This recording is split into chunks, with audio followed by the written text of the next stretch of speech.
The wind whispers across the plains, carrying with it the scent of sage and the lowing of distant cattle. The year is 1878, and the frontier towns scattered across the American West are booming with promise, dust, and danger. The law stretches thin, and hope often rides on a horse across the plains. Railroads bring new lives, new fortunes, and new brides. Out here, marriages are not just about love, they are about survival, land, and the future of families. The stagecoach rumbles into town, kicking up a cloud of dust that hangs heavy in the air. All eyes turn to the coachman as he pulls the horses to a stop in front of the jail, saloon, and general store. It's not every day that a newcomer arrives in this neck of the woods. For the men gathered around, it's a chance to stretch their legs, maybe catch a scrap of news from the outside world. For the women, it's a moment of gossip, a flurry of speculation about who might be stepping off the coach and what might bring them to this hard-scrabble town.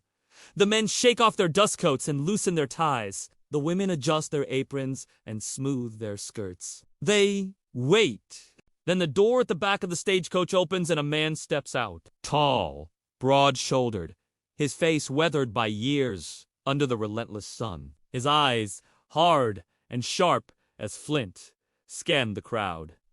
His gaze is intense, his presence commanding. There is a coiled strength about him that speaks of long days spent wrestling steers and nights filled with a lonely vigil of the open range. He is not a man, easily impressed or swayed. When he turns to go, something catches his eye. It's a woman standing beside the coach, her figure framed by the doorway. Her hair is the color of wheat, her eyes the blue of a prairie sky. She stands tall, her chin held high, her shoulders squared. In that moment, as their eyes meet, there's a recognition, a connection that goes beyond the usual formalities of frontier life. He sees in her a kindred spirit, a soul that understands the weight of solitude. And then, as if drawn by an invisible force, he walks toward her. The years fall away, and all that is left is the shared understanding of two hearts, seeking solace in a world that often seems too big and too empty. This is the beginning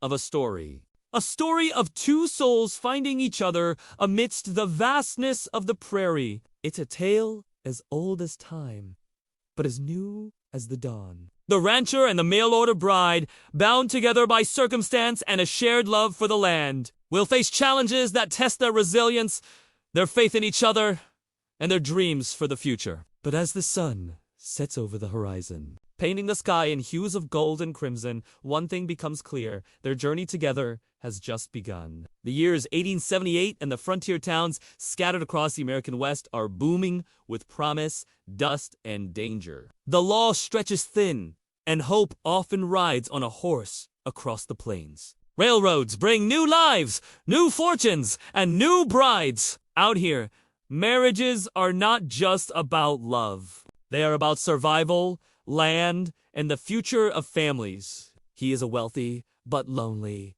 cattle rancher. Years of toil and loss have hardened him, leaving him with a weariness that clings to him like a shadow. He is a man of few words, his gruff exterior hiding a heart that's grown calloused by the unforgiving terrain of his life. He needs a partner, someone to cook, manage the home, and maybe, just maybe, ease the weight of his solitude. So he sends for a mail-order bride. But when the stagecoach arrives, the woman who steps down is not the one he expected. Instead of the delicate, bookish sister who had written him letters for months, he finds a younger sibling, a woman who was never meant to leave home.